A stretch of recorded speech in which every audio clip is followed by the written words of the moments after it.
But welcome and thanks so much for joining us for today's webinar on installing public EV charging stations. We're really grateful to our sponsors, Hawai'i Energy and the Hawaii State Energy Office, for helping to make this webinar possible. My name is Maudie. It's so nice to meet you all. I'm the interim director here at Blue Planet Foundation. And I'm joined today by our clean transportation intern, Ayu Nakazaki from Blue Planet, as well as a really fantastic group of speakers from Hawaiian Electric, KIUC, Hawaii Energy, and the State Energy Office. Do me a quick favor to help us better understand who you are all. If you could just introduce yourself in the chat, your name, the organization you're with, and maybe just really quickly whether you're a property manager, an installer, an EV owner, or just someone really passionate about public EV charging. We'd love to know who you are and who's joining us today. While you're all working on that, just a few Manini housekeeping notes. We ask that everyone stays on mute. We are expecting a decent group here with us today. So please just stay on mute while our panelists are presenting.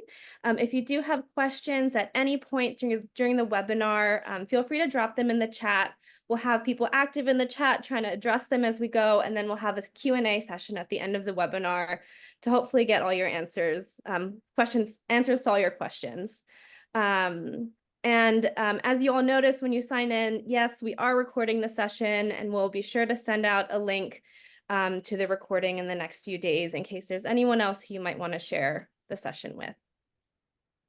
Great. So I'm going to start with just a quick introduction about Blue Planet Foundation and who we are. We are a Honolulu-based 501c3 public charity committed to helping Hawaii cut its carbon emissions and avoid the worst impacts of climate change. The organization has been around for about 15 years now, advocating on bold climate action to help Hawaii reach its climate goals. We leverage the power of locally driven policy change and impactful community programs to drive change. One of our key programs that we lead, and the reason why we're all here today, is we lead a group called the Sustainable Transportation Coalition of Hawaii. It's part of the U.S. Department of Energy's Clean Cities and Communities Network. And so through that coalition, we support stakeholders who are working to advance sustainable transportation initiatives in Hawaii. So we host a variety of education and outreach activities, such as this webinar. So with that, I'd like to introduce Ayu. As I mentioned earlier, she's our clean transportation intern and is going to be sharing a little bit of an overview on EV charging and some of the benefits of installing a public EV charging station. Thank you so much, Marie. Hi, everyone. So excited to see so many people joining us here who are interested in public EV charging stations and installing one. And so I'm Ayu, I'm the Clean Transportation with Blue Planet. And in this section, I just wanted to kind of give some context on EVs as well as like basics and what would be helpful to know before installing. And so I'm sure we're all aware there have been various federal and state initiatives that have contributed to the large expansion of the EV market. So just over last year, we saw 1.4 million plug-in electric vehicles sold in the US. That's already a 50% increase from 2022 sales. And these numbers are just continuing to grow substantially. And as more drivers are taking advantage of like the new clean vehicle tax credit, for example, our annual EV sales are projected to reach 5.6 million in 2030, which is already up to around 32% of annual light-duty vehicle sales. So by 2030, we can already like expect about 26 million EVs to be driving on the roads across the country. And this federal level growth coincides with our state level growth. So Hawaii has been one of the main states leading in EV adoption. In 2022, they ranked second to California in EV drivers per capita. So we had 15 drivers per 1,000 people. But from just last February to this February, there's been a significant 30% jump in registered EVs across the state, noticeable growth happening across all the counties. And they now make up 2.8% of all passenger vehicles in Hawaii. And while more and more drivers are making the switch, the number of public chargers have been lagging severely behind. We currently have 359 available charging stations and 797 charging ports. but this is not nearly enough because available chargers tend to get occupied pretty quickly and discourage other drivers and disadvantage those who may not have the capacity to charge at home. So if the 2045 predictions come true, where 55% of all light-duty vehicles on our island will be EV, then we'll need about 2,200 charging ports to meet that demand. And so I kind of wanted to share some maps to identify where there are relatively larger percentage of EV drivers and where we can find existing chargers. So that top row represents a percentage of drivers by zip code.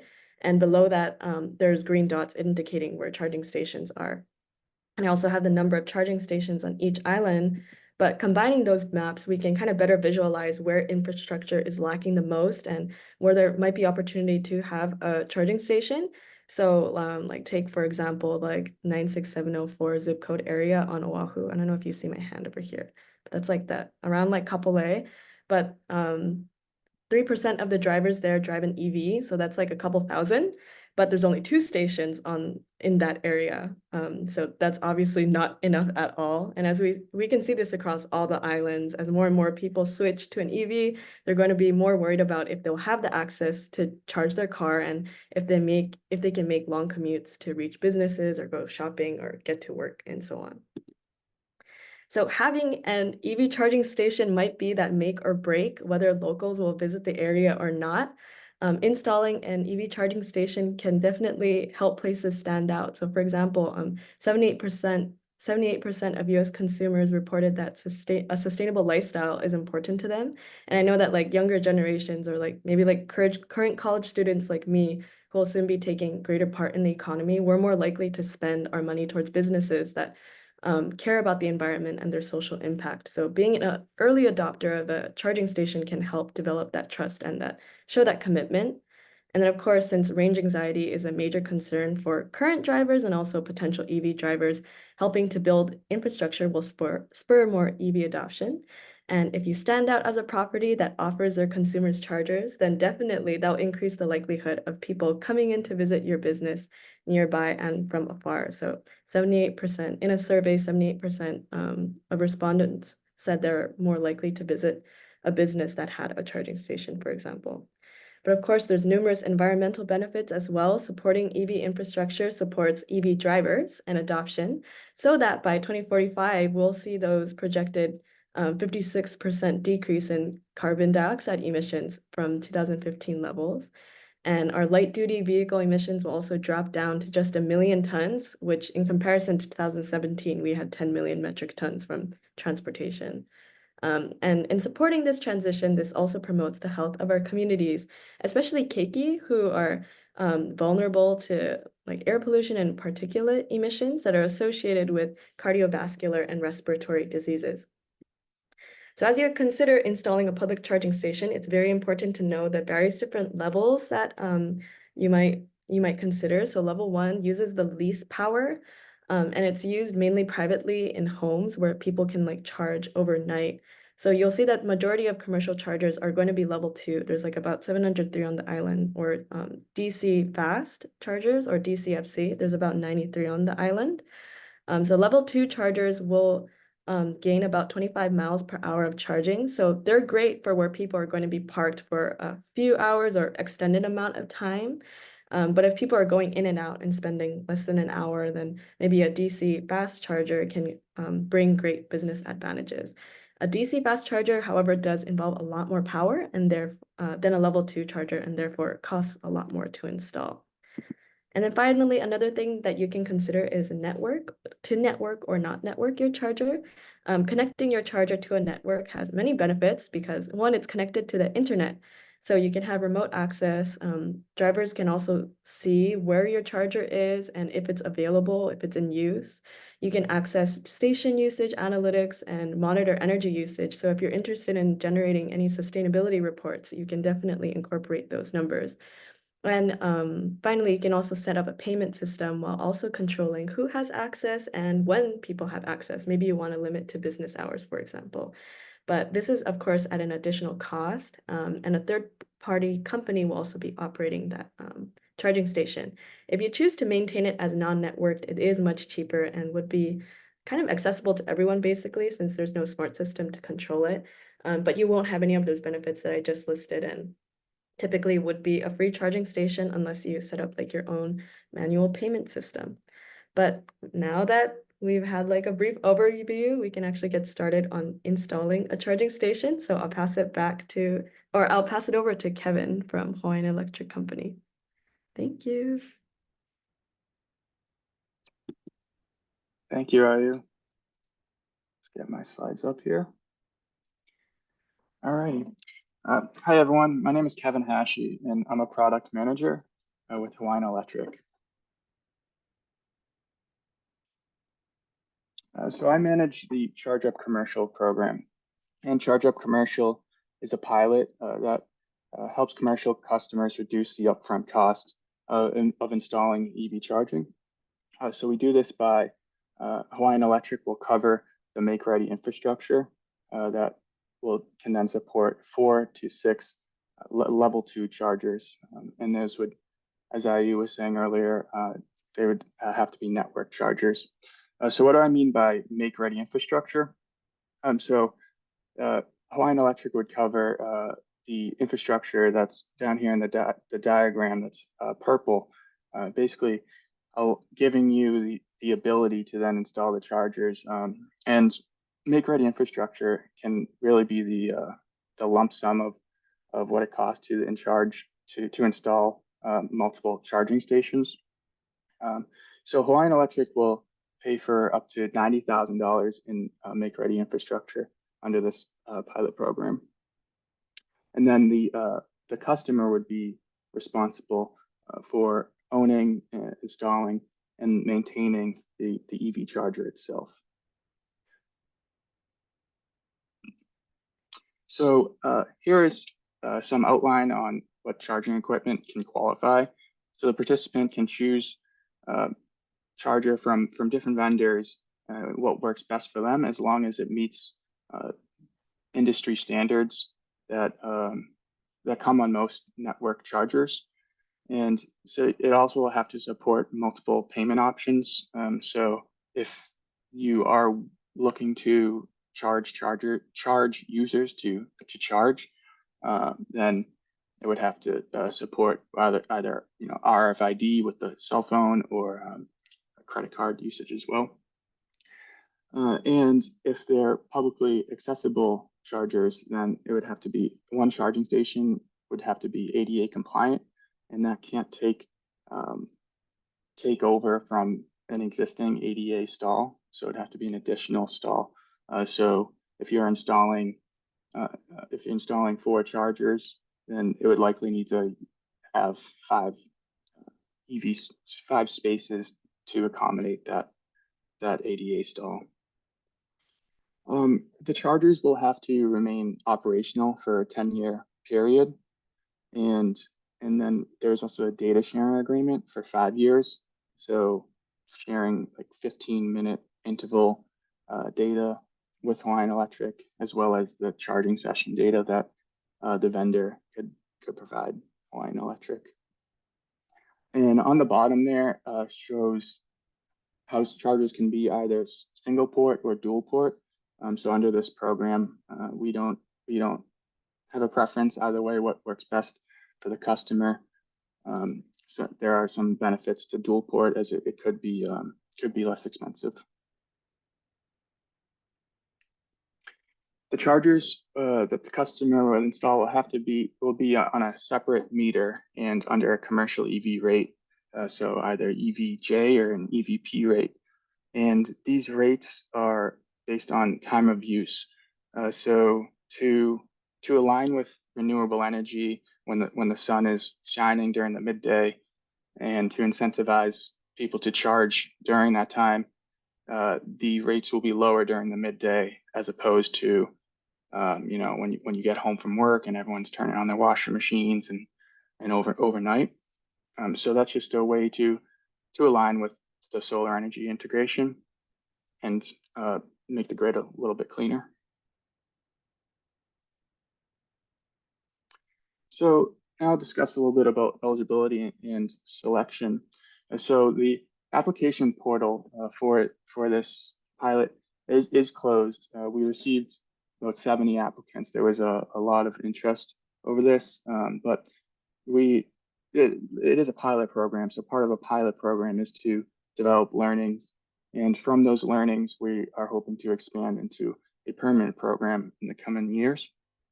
But under the current pilot program eligibility, you'll have to be a commercial customer. The proposed location as to where you'd want to install the chargers will have to be cost effective. So if it's really far away from a transformer in the electrical room and very long trenching is required, that can be quite expensive. The longer the trench is, as well as having the available electrical capacity. So if the transformer that's feeding that location doesn't have the sufficient electrical capacity to take on, say, 4 to 6 chargers like this pilot program covers, then a new transformer would have to be installed, which would be very pricey and essentially make that applicant ineligible. And then we look at different environmental and zoning issues. So if there's a flood zone that could hinder your eligibility, as well as like a special permitting zone. And then how do we select participants? So selection can be based on how complex the site may be. Like I said earlier, if you can't meet some of those conditions, so like the ADA condition, for example, if the site is very slanted, it might be very difficult to make an ADA compliant space. And then we look at different challenges and opportunities at the sites. So if a site is located in an underserved community, for example, or in an area that doesn't have much existing charging infrastructure, then that may be somewhere that we would prioritize. So here on the right is just sort of a look at what the customer journey would look like. So it starts with an application, and then Hawaiian Electric would go to do a site visit, evaluate all the sites. If everything looks good based on that eligibility that I just mentioned, we would develop a conceptual design, come to an agreement with the customer, and then the customer chooses their charging equipment, and we develop a final design that is approved by the customer. And if that design goes over that $90,000 cap, the customer would be responsible for incremental cost over that 90,000, which they would be aware of prior. So that's just if that site is complex enough that it would be that expensive, they may still be able to participate. And then the design would go through permitting, and then we begin construction, and then the customer installs the charger. And then after that, as soon as the charger is installed and commissioned, the data sharing would begin, and that is carried out for a 5-year period. So here's just a look at the applicants that we have. So we got 69 total applicants, and you can see them sort of across the islands. And as you can see, condos was quite a common use case for that applicants were applying for.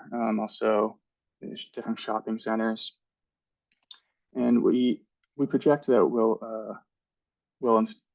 we'll install make ready at 20 sites. We have funding for about 20 sites, so it's looking like 11 on Oahu, 6 on Maui, and 3 on Hawaii Island. But like I said, it's a pilot program, so we're learning, we're taking that data, we're taking feedback from customers, and taking those learnings to then hopefully expand into a permanent program that commercial customers can take advantage of. So I want to thank you all for your time, and now I'm going to pass it on to Kyle Creamer with KIUC.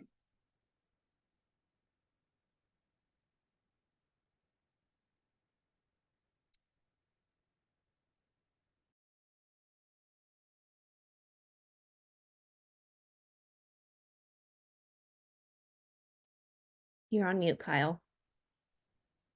Hi, everybody. Sorry about that. My name is Kyle Kramer. I actually work for Kauai Island Utility Cooperative here on Kauai. I'm actually the commercial energy specialist here regarding high bill complaints, EVs, and things to that nature for it. And then I'd like to introduce our residential and commercial rebates and things that we do at KIUC for EV charging stations. So we had a lot of members that really didn't know where to install them, how to install them, where to start. So we actually came up with an EV group. Our EV group here at KIUC consists of me and an engineer. And then we go out and do a site evaluation. So what we're looking at is ultimately here on the island, it's all about cost on infrastructure, what chargers cost, locations, transformer upgrades, and things to that nature. So what we'll do is we'll come out to your site. We'll actually do a site assessment. We'll actually look at load tests on your transformer to see if it can handle an EV charger or will it tip it or not. Most likely here on Kauai, there's times that it does tip the transformers and there's times that it doesn't.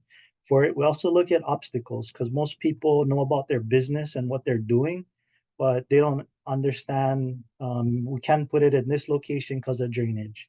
Can't put it here because fire sprinkler systems. So we look at all of those things and bring it to the owner's attention. So when it's time to start the process to install an EV charger, it makes their life a lot easier because they know what to explain to their contractor, whoever they're hiring or whoever they're drawing their blueprints off for. And like I said, the bottom line is cost, right? We all want EV chargers here on the island. We're desperately in need of it, but at the end, what can the owner dish out? So we try to inform them that the lowest cost, the best locations, best place for infrastructure, so they don't have to pay a pretty penny to install an EV charger on our side.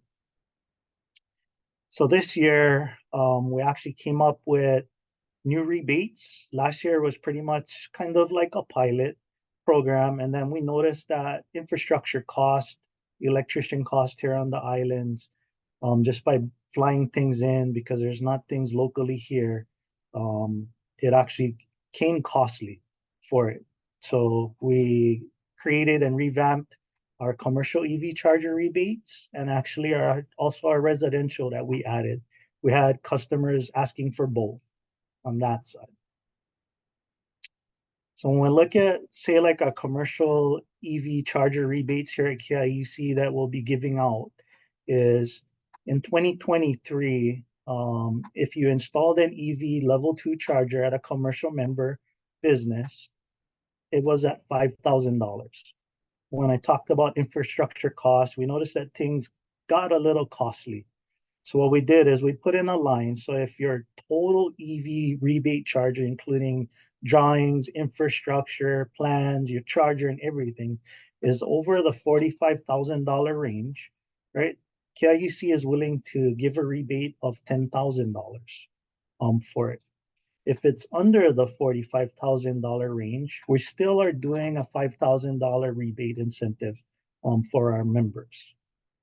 There's a lot of chargers here on Kauai that it's older chargers. Some of them work, some of them don't. So we also decided to do a $3,500 retrofit. So if you have an old charger, whether it's working or not, and you want to upgrade it, we're also giving a $3,500 rebate for replacing your chargers. And then, like I said, we have a residential piece that's inside of there that we're giving up to $500 for new installation or retrofit chargers for your home if they wanted to do that. The application process, which KIUC is pretty simple, pretty easy to do. You can just jump on the kiuc.cop/EV website. Here at KIUC, there's application process for both commercial and residential. It'll give you all the rules and regulations that we are looking for and what you have to submit for the application process. We also had scenarios here on Kauai that is actually a success story. There's always hoops to jump through when you're looking at EV charger. But the good part about our members is they keep coming back to us, asking questions. We try to point them in the right direction. And the success story, it works. And it's just because of the knowledge that we have as individuals or contractors that we know or members that we have that has shared this knowledge with us to get the project moving forward. I have a success story like right now. It's been a year in the making, and it's just because of permits. They have to do an SMA because they're close to the ocean. It pretty much took them almost close to a year, 9 months for the total project, and it's almost completed. And it's in a location that really has no chargers. And it will be located on our north shore of Kauai here. So it works hand in hand, right? Your members and you, your contractors, if everybody can be on the same page and work through the struggles, then it makes it worth it. Right. And then I want to go to Hawaii Energy to Stephen.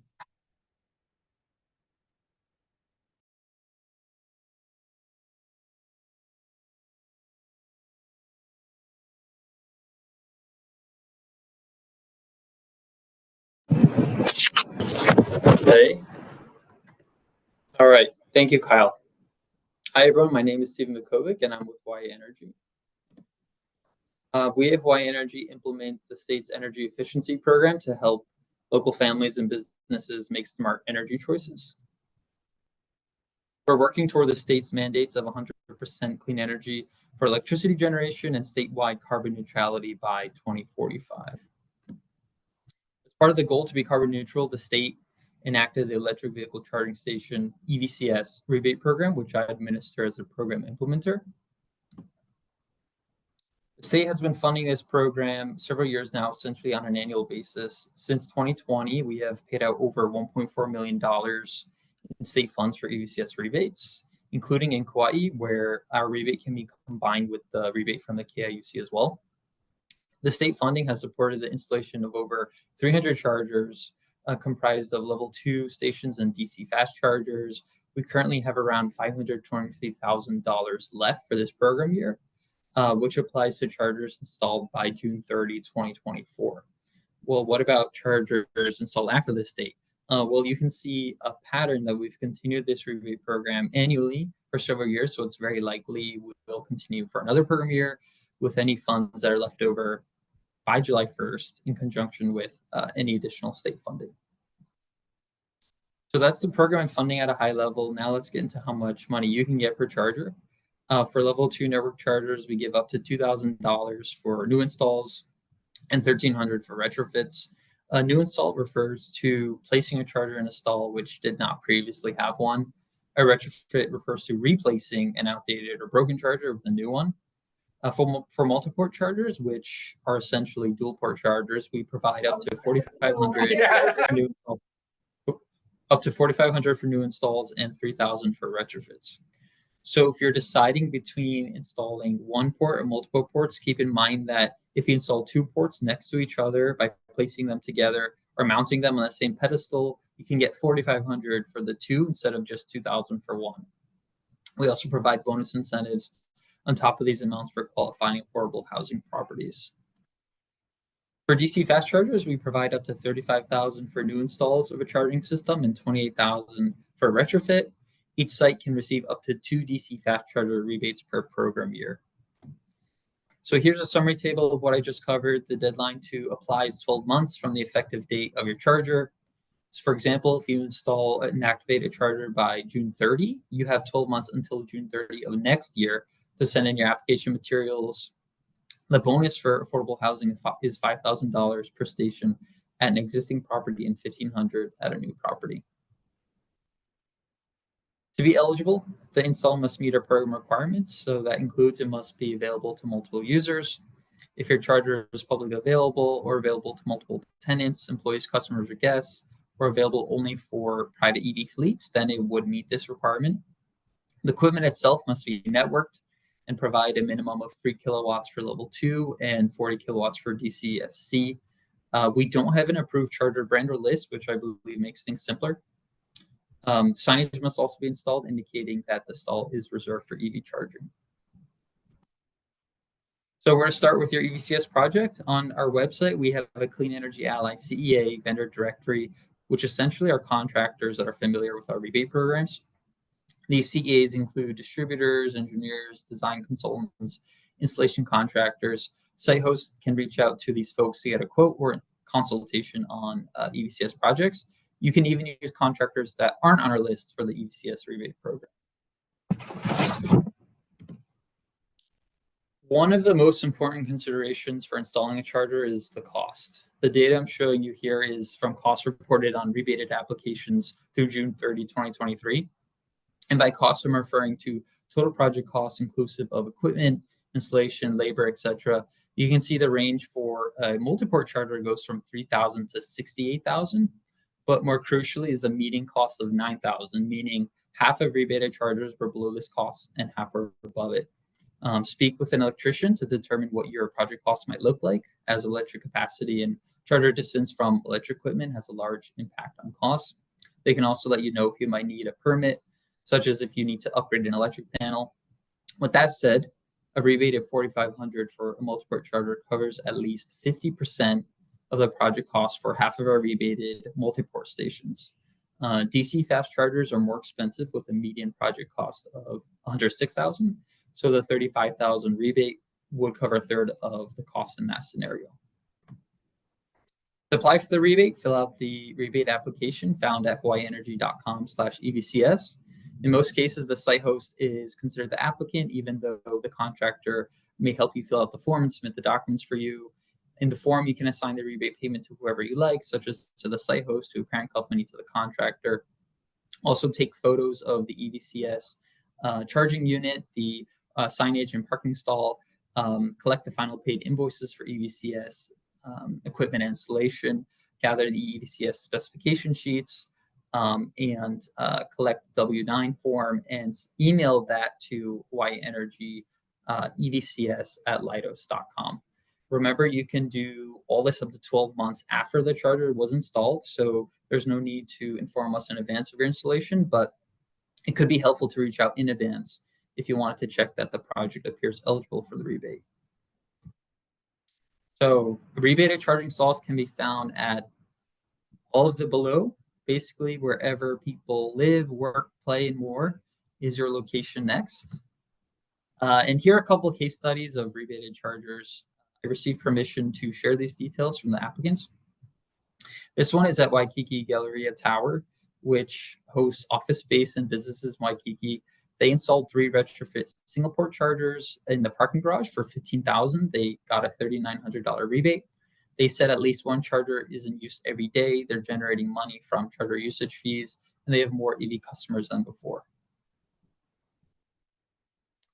This next one is at the Central Ala Moana, which is a residential complex in Ala Moana.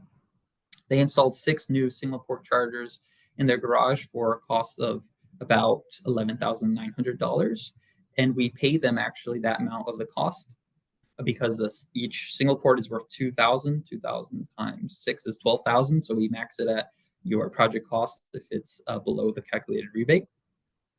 They said that the residents use the chargers quite often. They have more happy owners and residents. It's been beneficial for the association, and they said that charging usage fees are covering the operating costs. And this last one is at the Waikai. It's a waterfront recreation and lifestyle venue in Ewa. They installed 3 new single port chargers in their parking lot for $30,000, and they got a $6,000 rebate. They said the chargers are used daily by many, and they said that site hosts had an enjoyable rebate experience working with Hawaii Energy. Yes, we paid them, but we didn't force them to say that, so I appreciate it. In fact, it's been a pleasure working with all these properties, and we look forward to working with yours next. And mahalo, and now I'll turn it over to Sage from Hawaii State Energy Office. Hello, everyone. Let me just get my screen share going.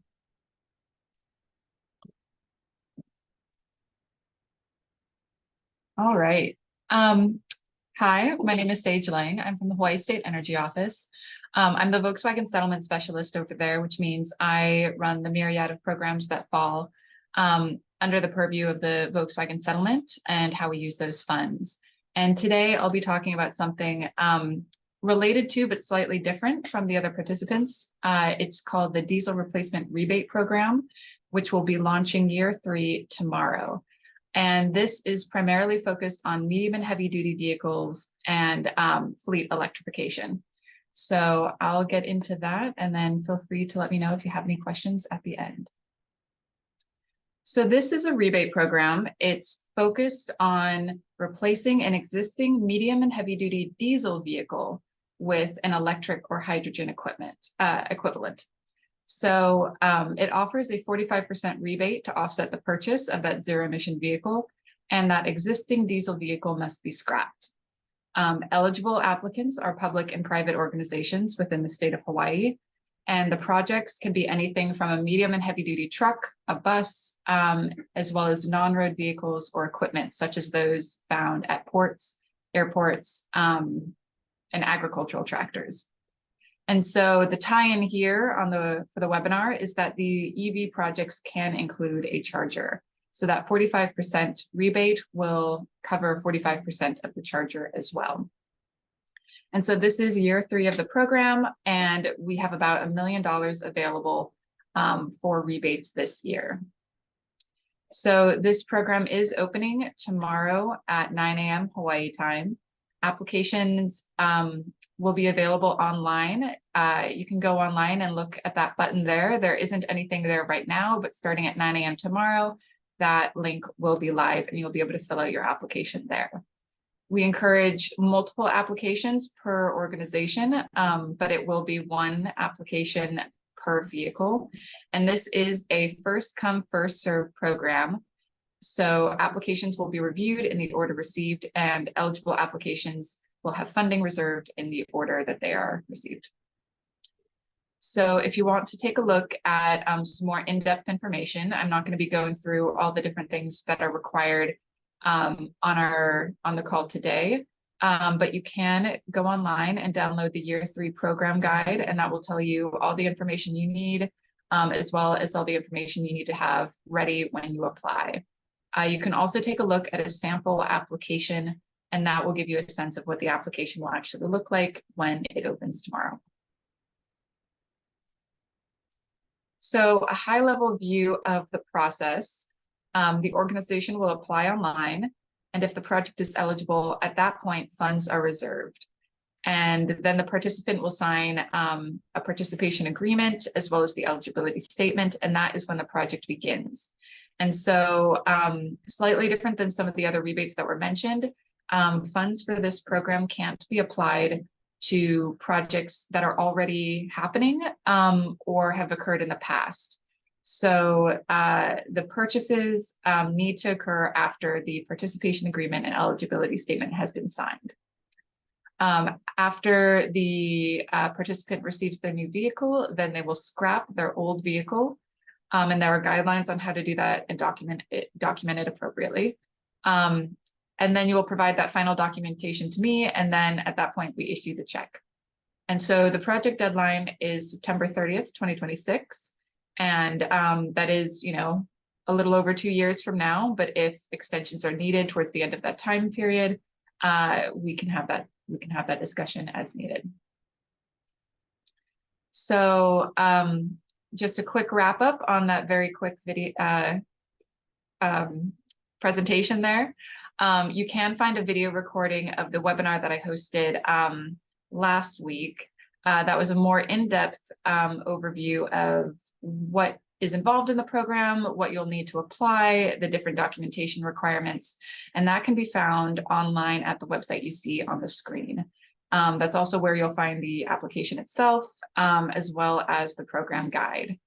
And I do want to note that this program is stackable with the other rebates that are mentioned when it comes to the EV charger itself, but we don't double count the funds. So if you do apply for one of the other rebates for the EV charger, you'll need to let us know, and then we will subtract that amount from the total cost of the charger, and the 45% rebate will be applied to the remaining costs. So it will lower your overall costs, but we aren't going to double count. And And so I will end my presentation there, and I think we're moving on to Q&A and a panel. So thank you for being here, and please don't hesitate to reach out if you have any questions. Thank you. Wonderful. Thank you, everyone. It's always so amazing to see all the rebates and incentives and funding opportunities that are out there to hopefully lower the threshold for those of you who are interested in installing an EV charger. As I mentioned earlier, feel free to drop any questions you have in the chat. We'll do our best to answer them here. And I have a few burning questions that I want to ask the panelists as well. So I'm not sure who might be best equipped to answer this question. We have a question here about the federal rebate 30C, which I think is a tax credit, the alternative fuel infrastructure tax credit, if you're able to qualify for that if you receive a rebate from one of our partners here. Stephen, Kyle, or Kevin, would any of you know that offhand? If not, we'll follow up with an answer for you.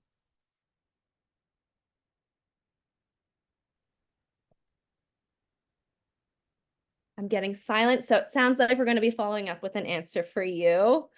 I think this question was for you, Stephen, about the projects that you discussed. Were all those installations on the ground floor?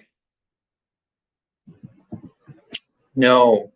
So at the central Ala Moana, they did 6 single ports, and each of them were on a different floor.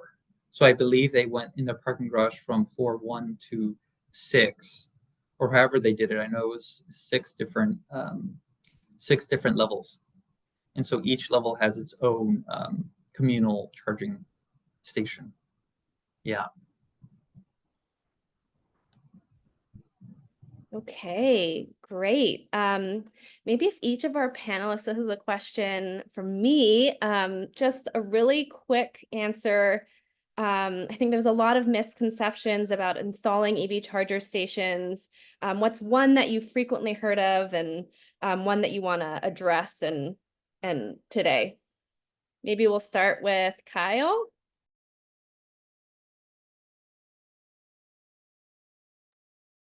Sorry, could you repeat the question?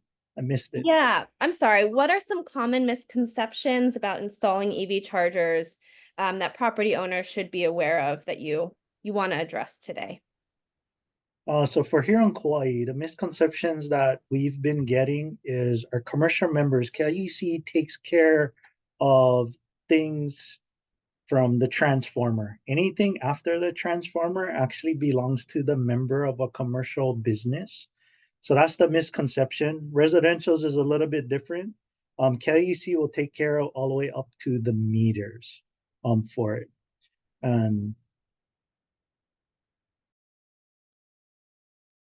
Great. Stephen?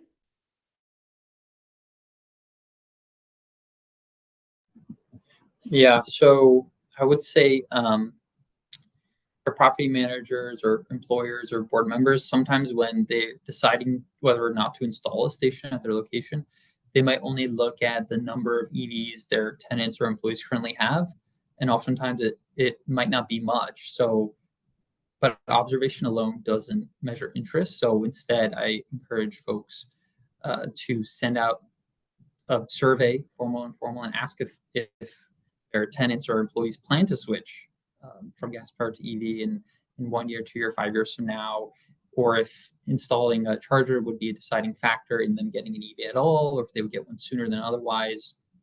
And even if you can't do a survey, you could see that generally the trend in EV ownership is increasing, and it's projected to continue that way in Hawaii. So when considering to install a station, don't just look at how things look now at your property, but also consider what the future will look like too. Thanks, Stephen. Kevin or Sage? Yeah, I think maybe one thing property owners should be aware of is that the location, your top location within your property that you may want to install chargers at, it may not be the most cost effective for you. So depending on how important having those chargers, at within right in front of your building or in a certain location, depending on how important that is to you, it may cost significantly more to install at that site, at that spot. So I think maybe just being open to installing at a different location within your property and having an open mind.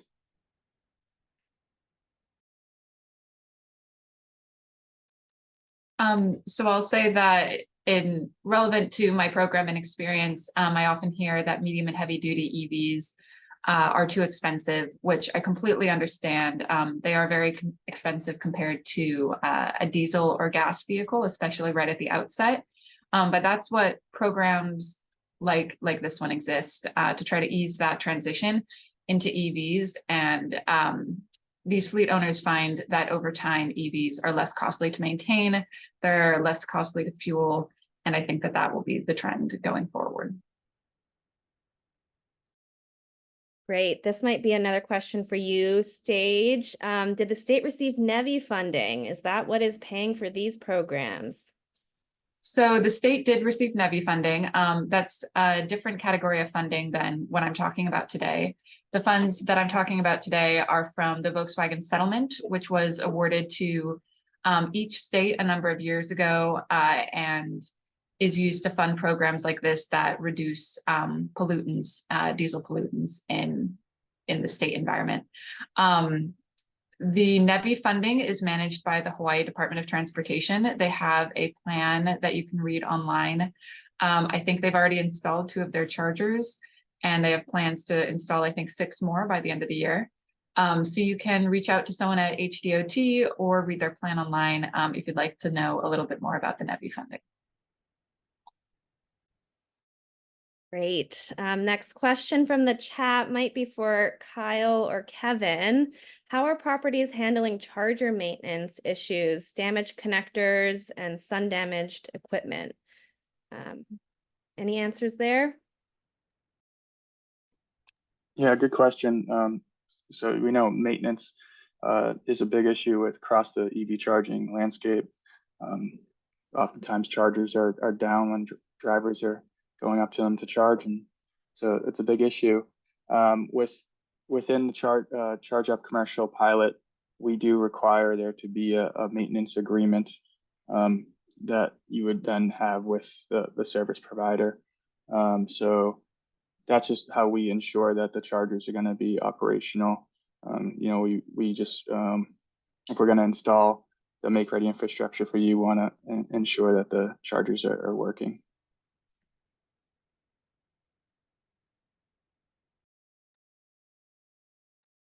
Kyle, want to add anything there? Yeah, so same thing like on our side. Maintenance is always a big key on chargers. So we also recommend here on Kauai that the property owner gets a maintenance program done so the charger can be up and running instead of being down all the time. For it, yeah, it's a little bit cost, but as we tell our members, then it's one less headache that you have to deal with because you have that maintenance contract that you can call and they can come out and service and fix. If it's abuse kind of things, then of course it's probably not going to fall under your maintenance contracts and would probably be the cost of the property. On the KIUC side, if it's that far ahead and it's totally broken and they want to use our retrofit program, they can also do that. Great. Question for Stephen. Affordable housing. Are there any discussions of adding affordable housing, an extra rebate for nonprofits? Good question. I haven't heard about that discussion about that, but yeah, it's something to think about for sure. Thank you for asking that. Okay. Heidi, you have your hand raised. Did you have a question? Yes. Hey, Bernie. Good to see everyone. Quick question for Kevin. Kevin, Heidi with BP Pulse, we provide on-the-go public charging throughout the US. And big fan of your Make Ready program. Excited to hear that 70 applicants applied. What what is the timeline for expanding that Make Ready program? And what do you think some of the criteria will be for assessing whether to expand it or not? Yeah, good question. So we haven't filed for an expansion program yet, as we don't have all the learnings available from this pilot. So the pilot, we currently haven't installed any Make Ready infrastructure yet. Most of the participants are currently within permitting right now. Some will develop learnings from the application process, the outreach, and the data that we're collecting, and we'll look to expand the program in the next couple of years and to make it a permanent program that then we'll use those learnings and look at other Make Ready programs across the country, see what they're doing. That's some that information helped inform this pilot. So that's a nice thing about pilots is we're developing these learnings, and then we're gonna just to make a more efficient program that's gonna be permanent. Okay, great. Thanks, Kevin. Mahalo. All right, a question for either Kyle or Kevin or both of you. How can property owners ensure that EV charging stations are accessible and convenient for drivers in their area? What are some considerations that folks should have top of mind when they're thinking about where to install?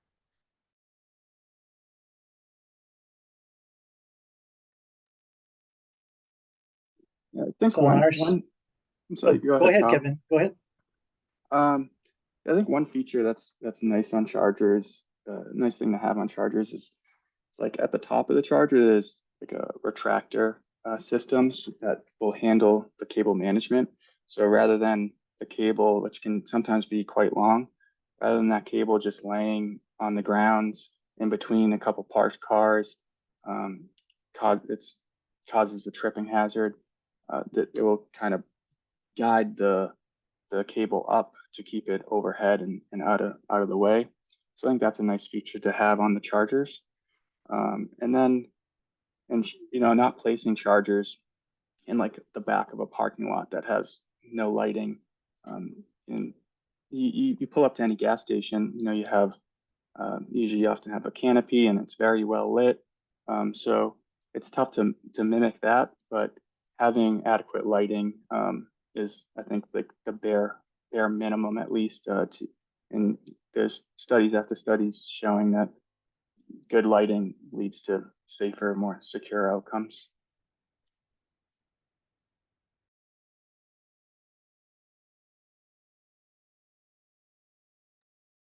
So Kevin actually took the words right out of my mouth. Because here in Kauai, there's a lot of areas that's not lit or even not accessible for everybody. When you look at where the locations are of the EV chargers is, and that's why I cannot stress enough, if they're not sure about locations or anything, they should give us a call, ask questions, see what is the best area, because we've seen all of these sites and see where chargers are and what is the best for them and the location wise, just for safety. I mean, we all got to keep safety in mind, and also look at ADA compliant stuff, right? At the end of the day, just to make it safe for everyone. That's a great tip to know and not one that I had ever thought about. But, if I had a choice between charging my car in the dark or under a light, I sure would choose the light. This might be a question for Sage. I think we've all heard that there's a lot of federal funding for energy and transportation related projects. So in the State Energy Office, can you share a little bit about what types of opportunities or trends you're seeing when it comes to federal funding for EV charging infrastructure? Sure. There's a lot going on, and it's been a really interesting exercise to see how much of it we can really take advantage of, where it's all going. So NEVI is one of the biggest funding opportunities to come to Hawaii in a while. HDOT is managing that. We have also applied for the charging and fueling infrastructure funds in the past. Unfortunately, we weren't successful in the past year, but we're considering how we can tackle that when it opens again for the next year. And the good thing about a lot of these funding things that come from the federal government is they are multi-year endeavors. So it really gives us the chance to plan and think about where those charges are best suited and how to work between the agencies and between the organizations to make sure that the funding is useful and where everyone wants it to be. So it's a very exciting time. That's great to hear, and our fingers are crossed that the money keeps heading Hawaii's way.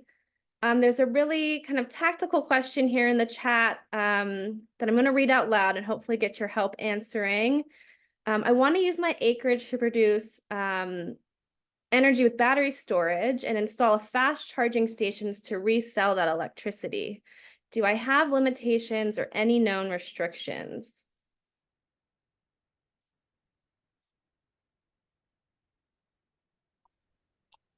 I think there would likely be some restrictions there. I'm not too sure on the details of those, but you would need a lot of utilization to then cover the upfront costs it would be to install multiple DC fast charging and as well as the batteries. Great. Kyle. I also can answer a little bit about it.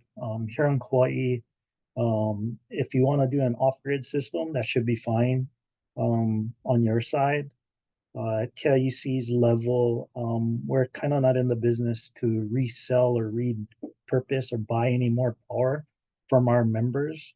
So on the KIUC side, there is restrictions, there's plans, there's engineering reviews that we would have to look through for you to get it going.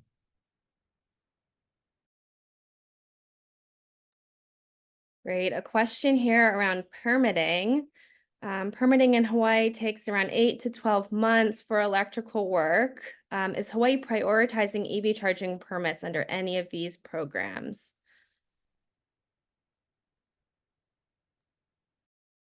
For Charge Up Commercial, we are also seeing long permit times, same timeline as mentioned.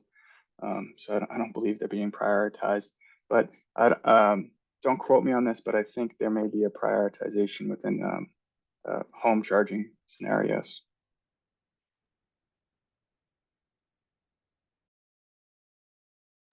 Great. A question here about bidirectional charging. Is there any conversation on bidirectional charging for grid stability, especially at night when we want to shut off diesel power generation? That might be a question for Kyle or Kevin again. Yeah, bidirectional charging. I think there's actually one customer on Oahu that drives a Ford F-150 Lightning that is participating in a bidirectional program, and I think that's something the utility is looking into, and hopefully will expand that out. As we know, having bidirectional charging can be very good for the resilience aspects, and in the context of Hawaii, I think it's really important. So yeah, there is that there is a bidirectional program that I can point them to.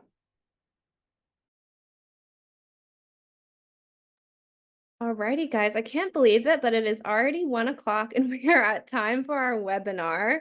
I want to thank all of our speakers for joining IU and I today. Kevin, Kyle, Stephen, and Sage, thanks so much for sharing your knowledge with us today.